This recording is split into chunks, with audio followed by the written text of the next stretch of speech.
Chapter 3. E.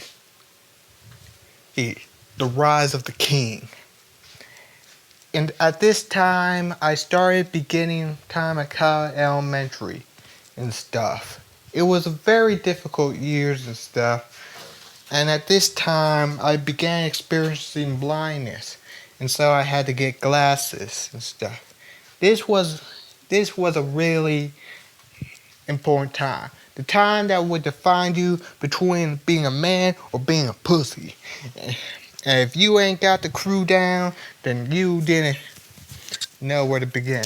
And so, originally back in kindergarten and stuff, I recently came in contact with homeboy Trey Najelski, Dalton Cunningham, Matthew, and stuff. And we had a crew and stuff. The Mystic 5 and stuff, the Pt3, one of the hardest and toughest crews there was ever to face in an elementary school and stuff. And throughout that life, not much really happened though. I mean, at this time I had started getting a bad boy attitude. I would usually wear my denim jacket and stuff, kick it with the homies, and watch a lot of Power Ranger SBD and stuff. And as I study, and eventually that was the time when I first discovered Jackie Chan movies. And these movies really changed my mind of how a simple, ordinary man could turn himself into an ultimate weapon of pure awesomeness and unbrutal talent and stuff. And I studied under the masters of Chen Judo and Karate, mastering my skills and stuff. I eventually even getting me a sword. And it wasn't long before I came across my first rivals at first grade. There was a kid named Zane Kuykendall who was a neo-Nazi and would usually pick on the Jewish kids and call them names and take their lunch money. And at this time, he and his gang, the Kuykendall 3, he ran that school like he was the mafia, like they were the mafia, and no other guys would ever step up to them. Nobody had the balls, well, except for one man, and that man was me.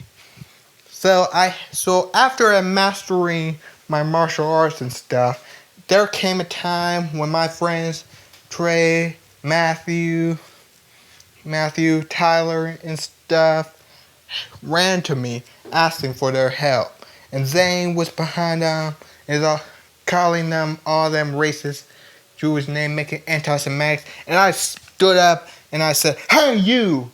Hey, why don't you pick on someone your old size?" And I pushed him back. He was all like, "Oh, I see we got a nigga here who thinks he's better than me and stuff. Why don't you show up to the basketball court tomorrow and see if you got the ball?" And I was like, "Oh, hell yeah." And then that night, I went into a full Karate Kid montage. We're talking Mark Mafio, training sequence, Rocky Balboa, and stuff.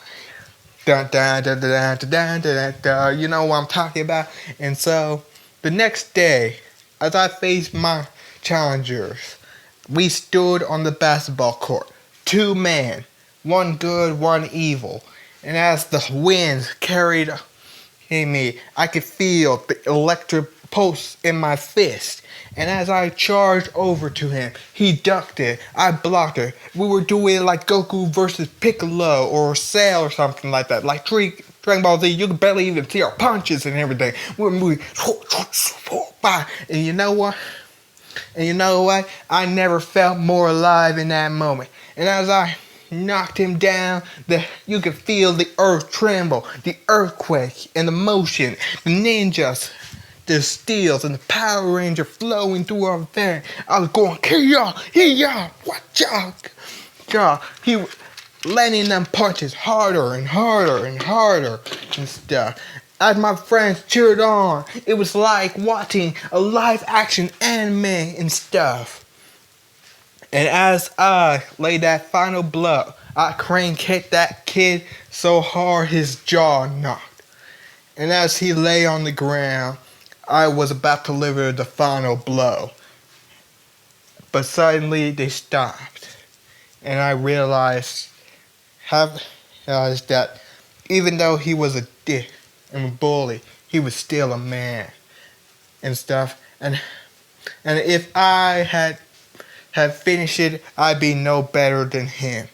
So as I grabbed my jacket and stuff, I realized, I said to him, you shall not attack my friends no more. And if I see your face ever again, I will beat the living shit out of you like I did last time.